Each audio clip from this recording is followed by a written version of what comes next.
I got this recipe from a magazine. Now, the mail got wet in the rain, so some of the pages ran together. But what I couldn't read, I just improvised with my own little creative ideas. It's got raisins in it.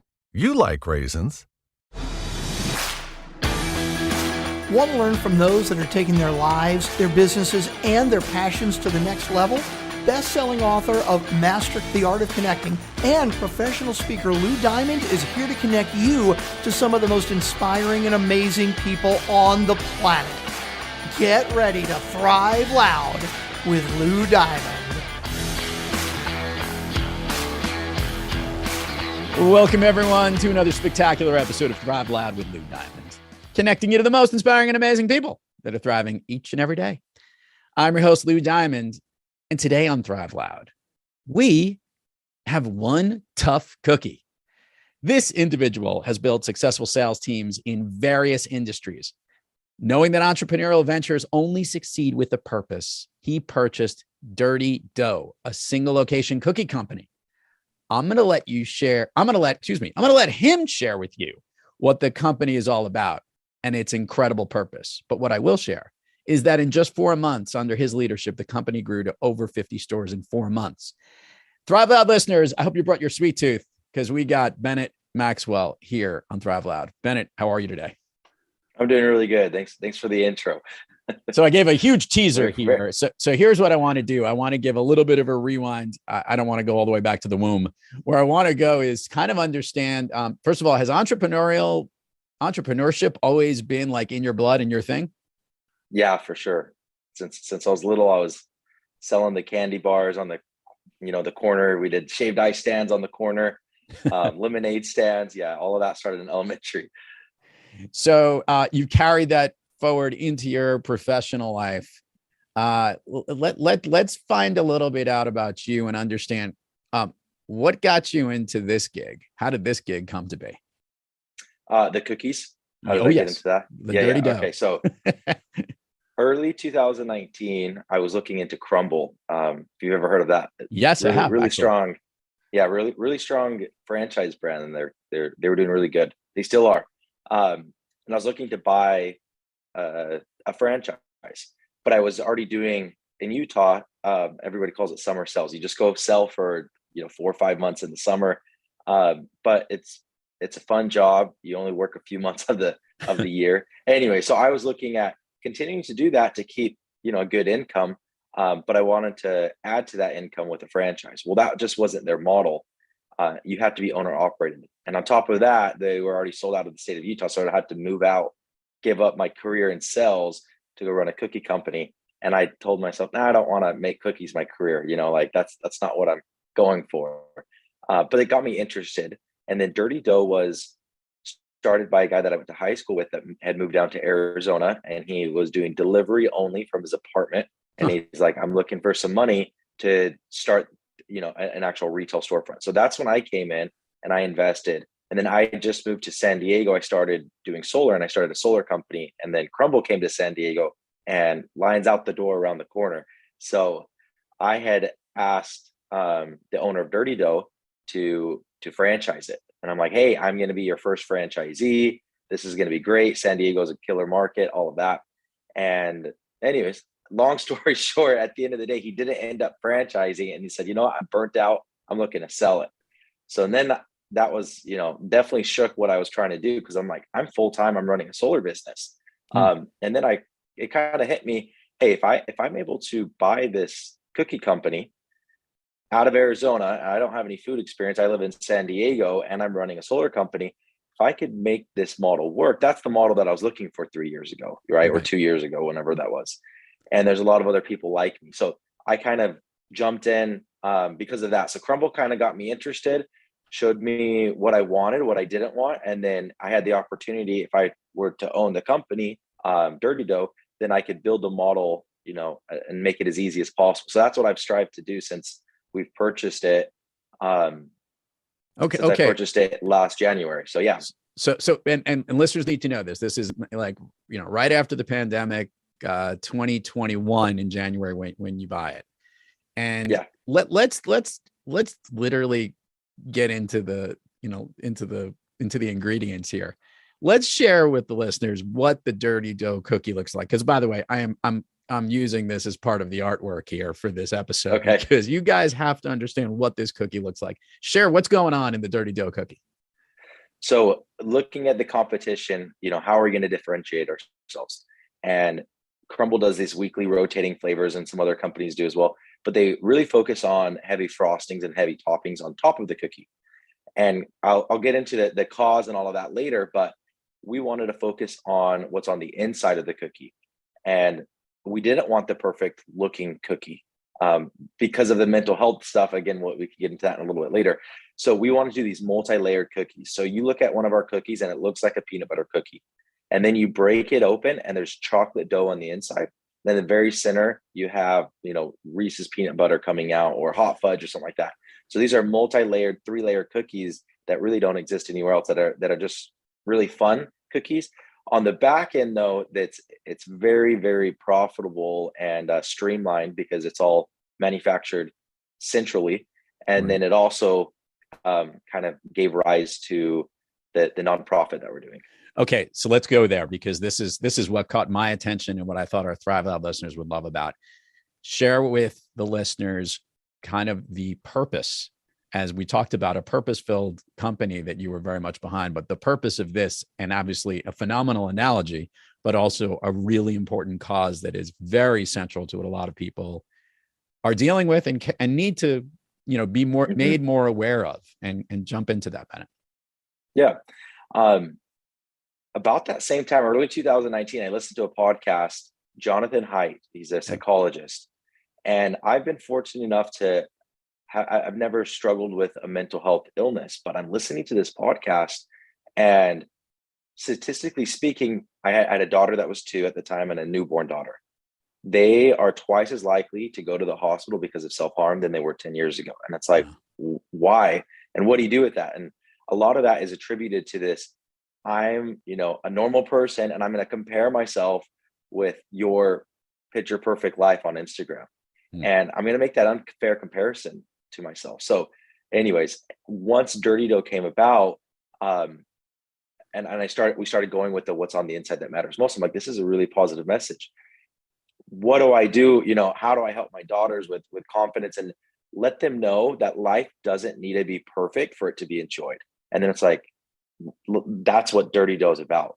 So you walk into a Dirty Dough store, on the back it says, what's on the inside matters most. And on all of our boxes, it says proudly unique inside and out. And we're doing bumper stickers or like window stickers on cars that have all these fun, positive messages of like, life is dirty and messy, but it's meant to be enjoyed, just like these cookies. Yeah. So we started going with that. And then one thing led to next, and then we started I guess we're still in the process of doing our nonprofit, and we're creating wellness centers. So my focus on the mental health is not addressing mental health illness per se, but just mental health in general. Yeah. Trying to be proactive with mental health, rather than anytime I tell somebody what I'm doing, typically the response is, oh, I have a family or a relative that has anxiety and depression. I'm like, if I told you that I was focused on physical health, are you going to tell me that you have a family or friend that's overweight? No, you're not. Mental health, we go straight towards the negative and just the illnesses. And I want to change that. I want it to be proactive, just like we go to the gym a few times a week. We need to be working on our mental health a few times a week, because our mental health, at the end of the day, that's what's going to allow us to live fulfilled, joyful lives, which is my personal mission statement, and now the mission statement of Dirty Dough. We're going to give a shout out here. Recent guest on the program, we had Kate Donovan, who was the host of Fried, the Burnout podcast. And we discussed just the increased amount of people not dealing with burnout and stress from the work that they have, which is obviously both a physical and a mental capacity, and all the other, to your point, higher suicide rates, a lot of depression, a lot of issues, maybe because the speed of life in business these days is getting hard for our brains to wrap around, and for us to really be more conscious and aware of it. Or that's another thing, is there definitely is a growing awareness and understanding that mental health is a real thing. And that stat that you gave about your daughter's likelihood to harm themselves is really, just awful. And by the way, now the fact that we get to combine this with a wonderful message and a very on point about a kind of a messy cookie, which is really good and looks absolutely delicious. Here's my question for you. You were running a solar company, and now all of a sudden you decide that you want to dive in and follow this passion and take one location place and franchise it. One, are you still doing the solar company? And two, are you do you have this many balls in the air that you're juggling? Okay. So I sold the solar company June of 2021. So I ran them both for about 6 months, got out of solar to dive full time into this. I brought on an advisor, and anyways, he's like, you can't have your hands in two pots. Like you got to get out 100%. So part of the sell of the company, I got a decent amount of stock and a salary to stay on, and I left all of that just to dive full time into Dirty Dough. And I'm definitely glad I did. Loved solar, but I love what I'm doing now even more. Okay, so now let's talk about this. Taking one location and doing a franchising, not only finding the right people, I know you're calling me on business from Texas right now. Talk about what the growth and the spawning of how you've been able to spread out and get Dirty Dough into the hands of a lot of other people to help grow this franchise. Yeah. The model and the team is what allowed us to sell so many franchises with one corporate location that I didn't even create. If you walk into our Tempe store, which is the one I purchased, and the store that just opened a week ago in Vineyard, Utah, you don't think it's the same company. Different colors, different branding, different layout, different recipes, different logo, like everything. We redid everything professionally. But really, it started with the team. I mentioned an advisor was helping us. John Richards, he had taken his company public called InfoSpace, multiple billions of dollars, and has since then been an investor or advisor in a few other, hundreds of millions to $1 billion. So getting the right people. And then we got Steve Hart on our advisory board, who's largest property management franchisor. Yeah. And he's been super helpful. And now Eric Van Horn with Franchise Secrets podcast. He's the third member of our advisory board. So building up a strong advisory board. And then it's, okay, well, I've never been in food before. I can either learn it all or I can hire somebody. And our first big hire was Jill Summer Hayes, who started Maui Wowie Smoothies and Coffee. Ooh. She grew that to just under 700 locations, ran it for 35 years, and then sold it. And then took another company 0 to 90 in a few years. So I'm like, okay, I need somebody like that. So Jill came on as CEO in December. That was right when we filed our franchise documents. So a lot of it was like, this team believes in us. Like, yes, we're new concept, but look how much experience this new concept has. Yeah. So that was part of it. And then the other part of it, I think, was just the model. It was, how come these giant, there's this giant cookie craze, but it's mainly for these giant cookies every single week. The flavors rotate and all of that. Really good model, high sales. Yeah. And then you look at like a Mrs. Fields model or an Insomnia cookie model or a Great American Cookie model that they've been around for 20, 30, 40 years. And how are they doing that? So can we replicate this high sales model of a giant warm cookie served fresh, delivered to your door, baked fresh every single hour, with every single week there's brand new flavors, but also take advantage of the robust system of like the Mrs. Fields, Insomnia Cookie, Great American Cookie, which is all about 1 or 2 employees, small square footage, low overhead, low waste. Yeah. So that's what we did. And the way that they can do that is centralized production. So we centrally produce all of our cookies. We get large discounts on flour, sugar, butter, because it's all centrally produced. We mix hundreds of cookies at a time rather than 60, 70. And then we run it through this machine that allows us to make these very unique 3-layer cookies. Those are then shipped out to each store to be baked fresh, every hour on site. So a lot of it was, hey, we can operate out of half the square footage of the competition with half the labor and much less than half the waste, while still having this crazy looking cookie that every single week we bring something new. So that's kind of the model that we're going for. Yeah. Between the model and the team, I think that's where we're at. So we did 65 franchises before we opened up our first franchise. We sold 65 franchises. Oh, wow. And by Tuesday, yeah. And so that was just 2 weeks ago. We just opened up the first franchise, and it's doing really well. And then by Tuesday, because we have a bunch of scheduled signings on Tuesday, we'll be over 90 franchises. That's amazing. So this is a great start. So you got the one location, and let's talk about the recruitment of your franchisees. And that is, are they coming and checking out the operation themselves and seeing it, and then they're taking on this thing and bringing it to their local cities? Yeah. Okay. The model is so simple. It's kind of like, hey, come to the store. And I'll train you on how to put cookies in the oven, and within an hour, I'll teach you how to fold boxes, you use the point of sale system and put a pre-portioned cookie puck in the oven. And it's really that simple. So somebody would come in and be like, okay, after an hour, 85% of what there is to know in the business. Right. There's a few other things that we'll go over, but they came in and they saw it for themselves.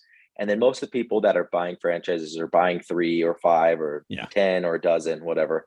But yeah, it's definitely, the proof is in the pudding. Like, I'll just train you on it. Just come in. I'm a dummy. I know how to do it. Okay. So I'm going to get to the cookie in a minute here, but I want to talk about this experience. And this is rapid fire. If I'm doing the math here from the time that you got in this.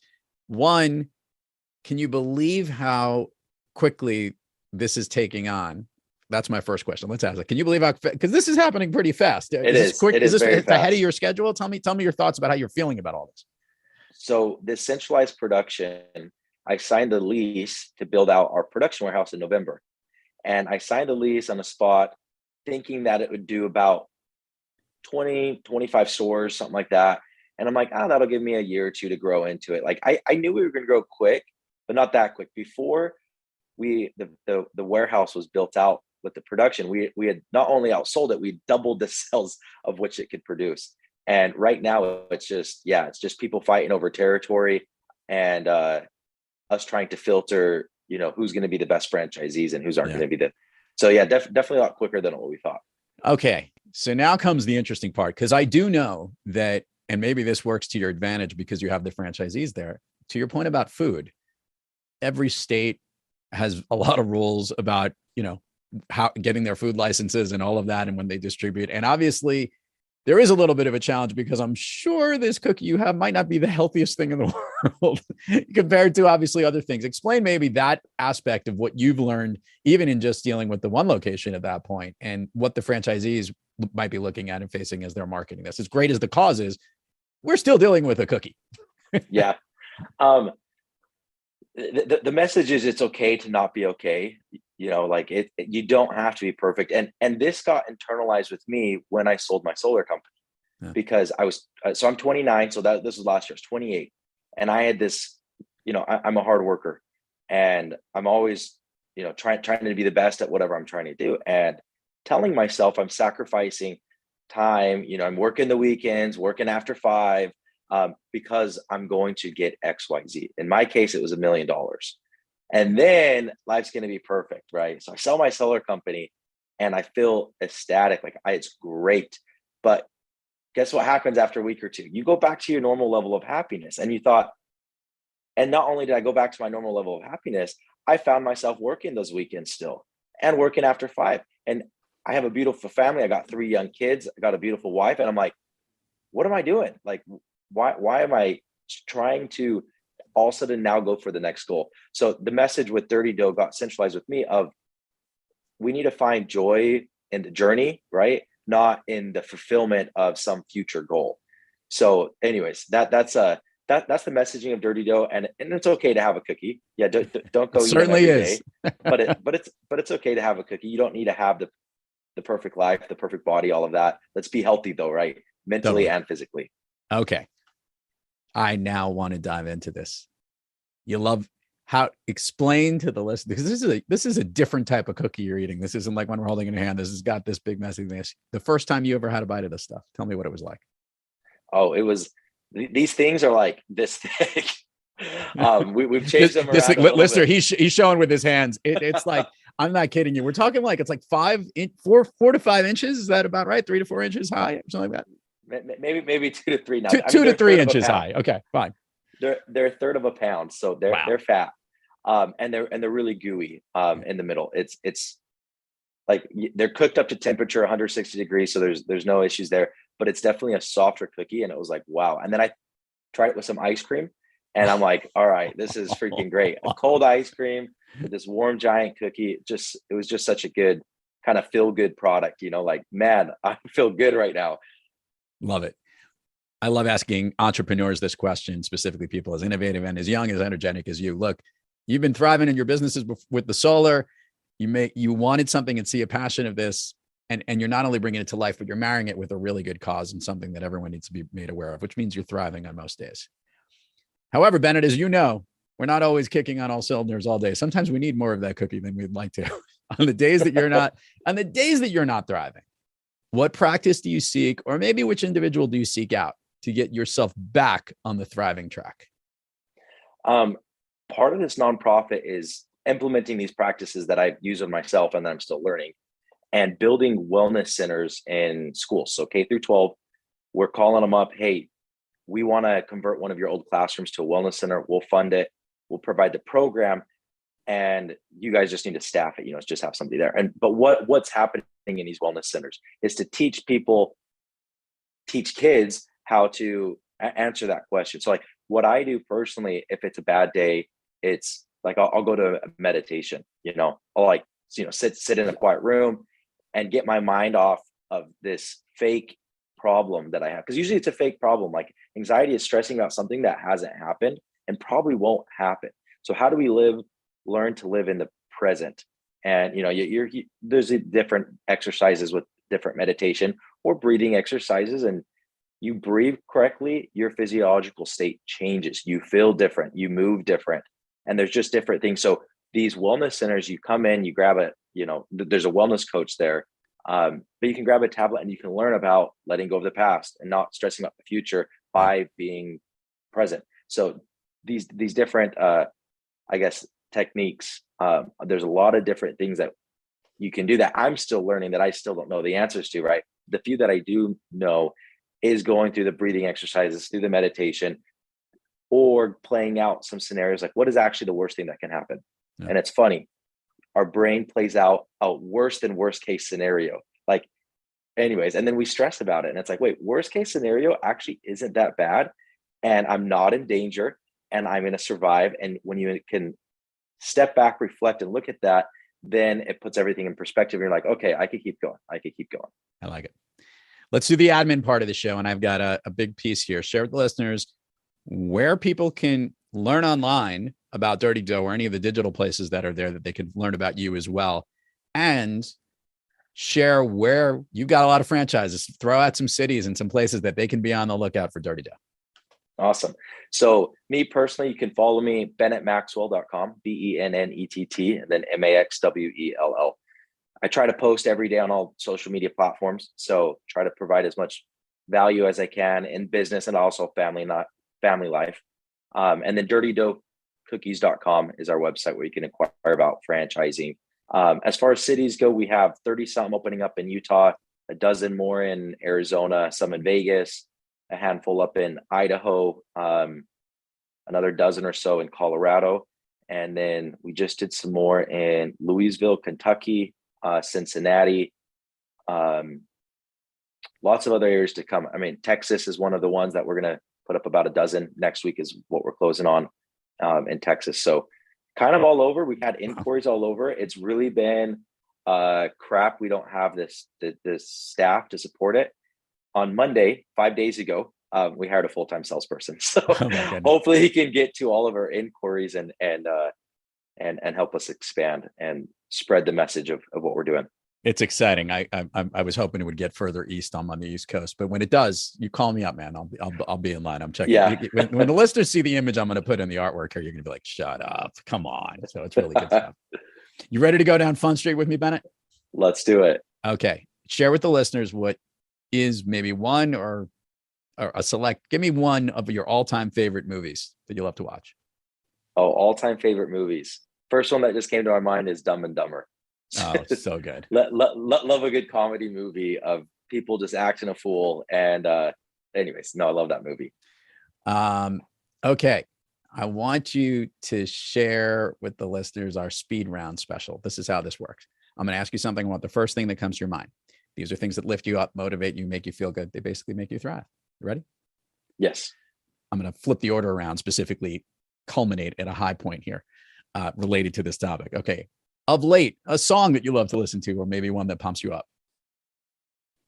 A song that I like to listen to. Man, I'm a podcast guy. I'm going to be listening to your What show are you listening No, to? That's good. What shows are you listening to?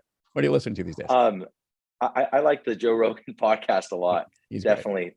Andy Frisell is a good business podcast. Yeah. Sam Harris is the meditation guy that I listen to. He's not a meditation guy per se, but he's a neuroscientist, and I love his podcast. Jordan Peterson as well. Those are some of my top podcasts. Okay. An activity you wish you did more of. Pickleball. I played that every day in San Diego. Every single day I went, and now I'm back in Utah. Just moved back maybe 4 or 5 months ago, and I haven't got back into it. An activity you wish you did less of. An activity I do less of. TV shows. Coming home at night. Got it. Lately, I've been doing stand-up comedy off of Netflix and going through all those specials. A favorite food that is not a dessert. A favorite food that's not a dessert. Some good steak, teriyaki steak. Favorite dessert. I have to say Dirty Dough cookies. Okay, now there we go. Double click on this. What is your favorite type of Dirty Dough cookie that you had? Flavor or okay. So we redid a ton of our recipes professionally. Anyways, of the new recipes, the toaster tart. It's kind of like a Pop-Tart cookie, sugar cookie with a little bit of white icing, some sprinkles on it, and then in the center, it's filled with a full ounce of raspberry filling. Amazing. If I could snap my fingers, Bennett, and you could be anywhere in the world, where are you?